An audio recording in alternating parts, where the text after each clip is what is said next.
Okay, next up, ESPLORI is a Bend-based van conversion company focused on bringing people together around shared experiences. Starting in 2017, founders Brian Bates and Colin set out to redefine the adventure van market, making a lighter, recyclable, highly durable interior for vans. Today, they make their products available to anyone through their do-it-yourself installation program. No more endless searching for build ideas or ever-expanding time to completion. Their interior kit is a 40-hour at-home install that lets you hit the road. I'm told that vans are a big deal in Bend, so get on up here, Brian and Colin. We're excited to hear from you. Are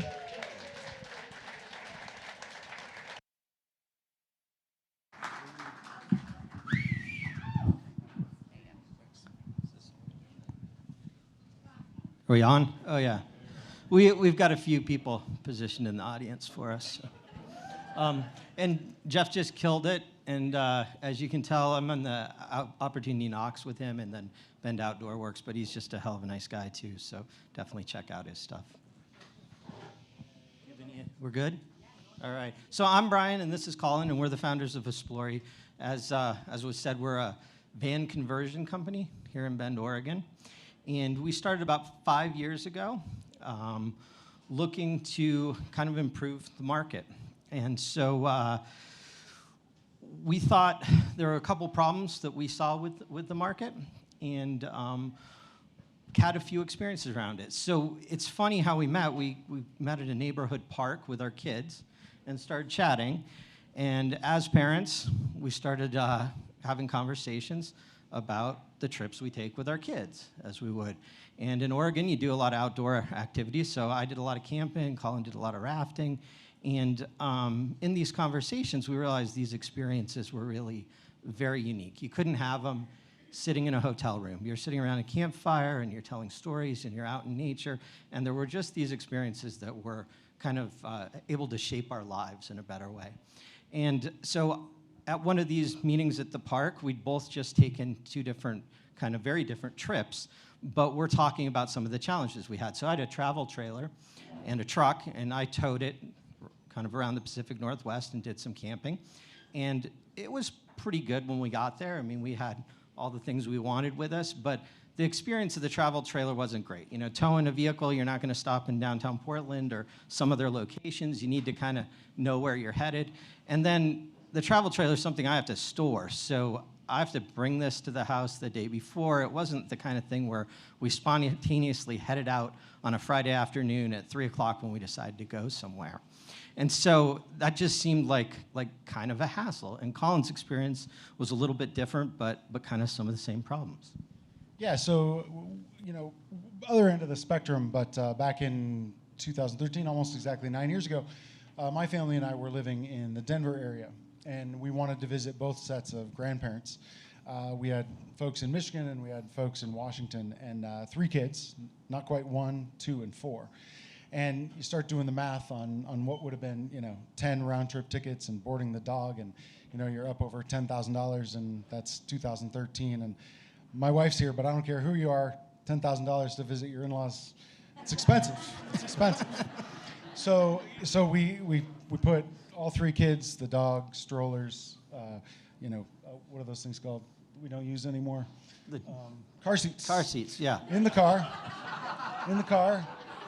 Drove, and we did 7,000 miles, 38 days, 15 states. So we were both working from home, and did that whole trip. So the nice thing was we got to visit Bend during that time, and that's how we ended up here. On the other hand, you know, we took everything we pretty much needed, but we weren't very comfortable. So, conversely to Brian, not comfortable, but had everything we kind of needed and had a smaller vehicle.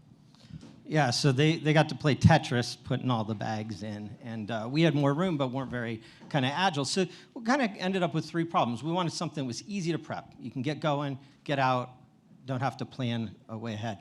We needed to be able to take all the people and the stuff you wanted, but do it comfortably. So if you need to take some mountain bikes and some skis, or you want to go visit family, it needed to be able to hold things comfortably. And then as we looked around the market, like RVs were being built with the same technology for the last 20 years. It's this like thin plywood with a lot of adhesives, and some of it's even stapled together. And so we just didn't think the quality was up to where it should be in the current time period. So we set off to try to bridge this gap and find the sweet spot between the current RV market and the agility of a minivan. Yeah, so we knew we wanted to make something better. We didn't want to be different just to be different, though that can be cool too. So we wanted it to be easy to reproduce. We wanted to have it easy to install, and we didn't want to add a bunch of weight to the vehicle. We figured, based on our experiences, if we could come up with something like that, it might be something people liked.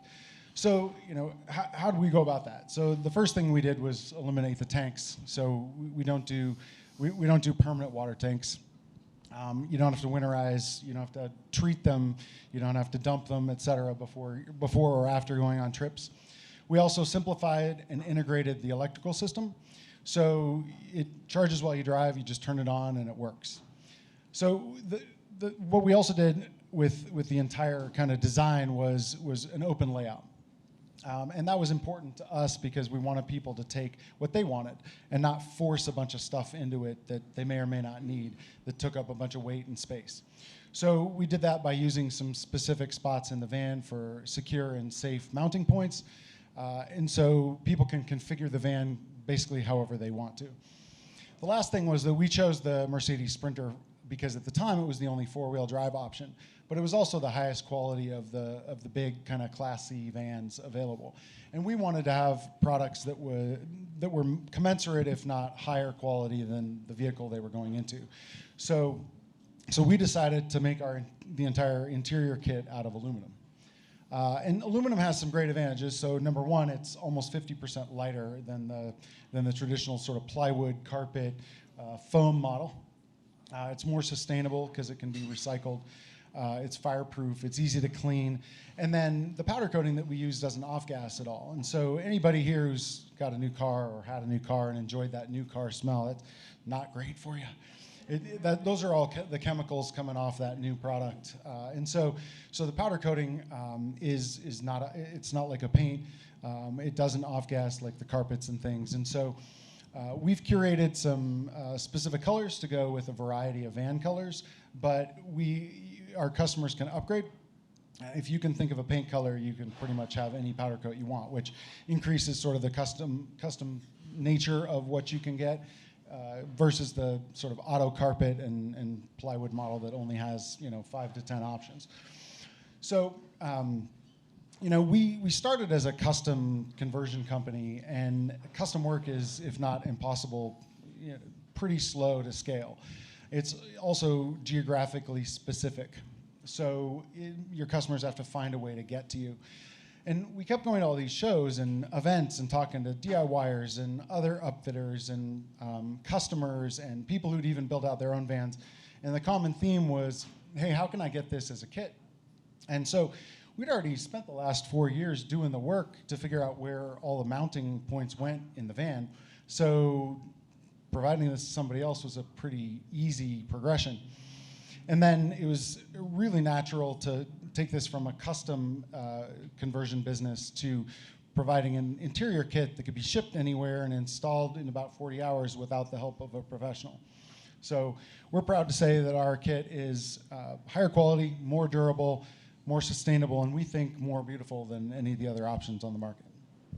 Yeah, so tonight we're kind of proud to have the opportunity to announce 3 distribution channels, if you will. So we're going to do the direct-to-consumer model. You'll be able to order this from home, pick the colors, and have it shipped directly to you for install. We'll have a full set of installation videos to walk you through this, and we'll provide phone support for anybody that needs a little bit of help. We're also going to do a B2B model, so we'll be working to set up a installer network. There's an enormous amount, over 250 that we know of right now, van conversion companies that are very small that we talk to at these events that wish they had a basic interior that give them the flexibility to then build out custom vans the way they want to. And with this kit, they get a great return on investment. They can have pretty entry-level employees install it, and it gives them a really nice platform for that. And then we're going to continue to do factory installs here in Bend so we can keep a close touch on our customers, connect with them, do some product development around it, and still be really close to the products that we're we're making. So that's pretty exciting for us right now, working with Bend Outdoor Works to try to see how we do this and how we do it well with the current kind of supply chains. But we're lucky enough to produce all of our products in Oregon at this point and hope to be able to do that in the future. So tonight, we don't really have any big asks, but we do have a couple of vans outside. So if you want to take a look, we'll be out there, and come take a look at the van and see what the product looks like. We'd love the feedback. If you're around town and someone says, these vans are really cool, I'd love to have one, mention ESPLORI. We'd love that. We'd love to talk to people. We get as much information out of the folks that choose to work with us as we do customers that just come in and kind of tell us what they're looking for. So it's beneficial. And then kind of lastly, if you're in sales or marketing or want to build vans, we're hoping to scale this year. So we're looking to hire, and we'd love to talk to you as well. So we'll open up for questions, and thanks for the attention. This is so fun. The phrase big classy vans, am I right? What a time to be alive. So, but for real, is it only big classy vans, or could we get an old funky one and then do an install on it? No, I think Colin said it's a Class B van. So it's just, the vans are Class Bs, the larger RVs are Class Cs, and this is kind of a niche within that Class B market. I feel like you could partner with some of the companies that are looking to hire people who can't get anyone to move to Bend because there's no houses. It's like, now we just need a guy with a parking lot. Yeah, that's actually a thing. We have one of those. Yeah, sitting he in the works bar. for us. This guy over here, he has a Yeah. parking lot? Axel, you have a parking lot? Why didn't you mention that when I met you earlier? You should always... Oh, he lives Yeah. in his van. Got it. And he used this opportunity to get his title raised. Yeah. He's now the chief installer, so. Amazing. Good for you, Axel. And his name is very on brand as well. Absolutely. Wow, that was so corny. Okay, how did you come up with the name? I'm going to let Colin explain that one. Yeah, great, thanks. Yeah, so much like you try to do with your kids, we tried to come up with something unique that wasn't weird. We're not sure we succeeded, but it actually, ESPLORI means explore in a language called Esperanto. Esperanto is a completely made-up language. My wife doesn't enjoy this story, but a completely made-up language. It was actually a Jewish ophthalmologist in Eastern Europe who, over the generations, family and friends had moved away. They couldn't communicate. He came up with a language where everybody could talk, and it's actually spoken by about 3 million people in the world. So we thought it was unique without being weird. It means explore. We thought it was cool. That's wild. What's the accent? ESPLORI. No, that's... Okay. It's led to everybody misspelling it, though, so. I'll keep working on it. Yeah. Questions from the audience. Paul. Do you have to have short hair, black rimmed glasses? Do you have to have short hair, wear a puffy vest? Yeah. Yeah. You looking for a job? Is Paul Evers looking for a job? I know. My goodness. Okay, any other questions? Maybe we can Any help que- branding. In the back, yes. Yeah. What did you find were the most common features that people were looking for? Ooh, I love this question. What were the most common features that people were Sure. requesting in custom builds? Yeah, I think the most common things people are looking for that makes it, comfortable camping is a heater, a comfortable bed, and then refrigeration for fresh food. So those are the 3 biggest things that we add to almost all of our And vans. then what's the most random thing you've ever gotten? And if it's inappropriate, you can tell me later. We've heard of many things that I probably wouldn't bring up, but I think it's just the unique way people use this. So it's not uncommon for photographers, landscape photographers and others to live out of these. So they're looking for a way to be able to charge all their equipment, videographers as well. So that the battery power, lithium batteries and others have just made that a lot more feasible from a cost standpoint. Cool. But pretty much, if you can think of it, you can do it, but the cost is exorbitant on some of these. So. Yeah, sure. Yeah, Yeah.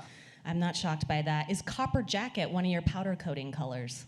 No. You should look into it. It's very beautiful. Any other questions from the audience? Yes, sir. Can you help people find a van?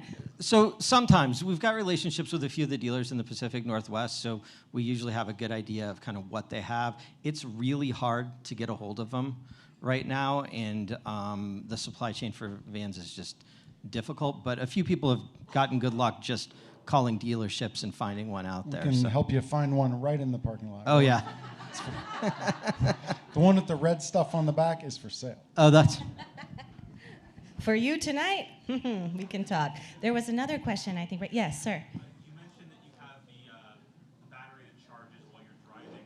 Is there a secondary power source if that fails or runs out? You have a battery that charges while you're driving. Is there a secondary battery in case that one fails? Yeah, so let's make sure I understood the question. If the battery, the house battery that everything in the back of the van wears out, then is there secondary charging? Yeah, we can add solar charging. We've got shore power charging, so you can plug it into like a household outlet for charging. Those are all options, yeah.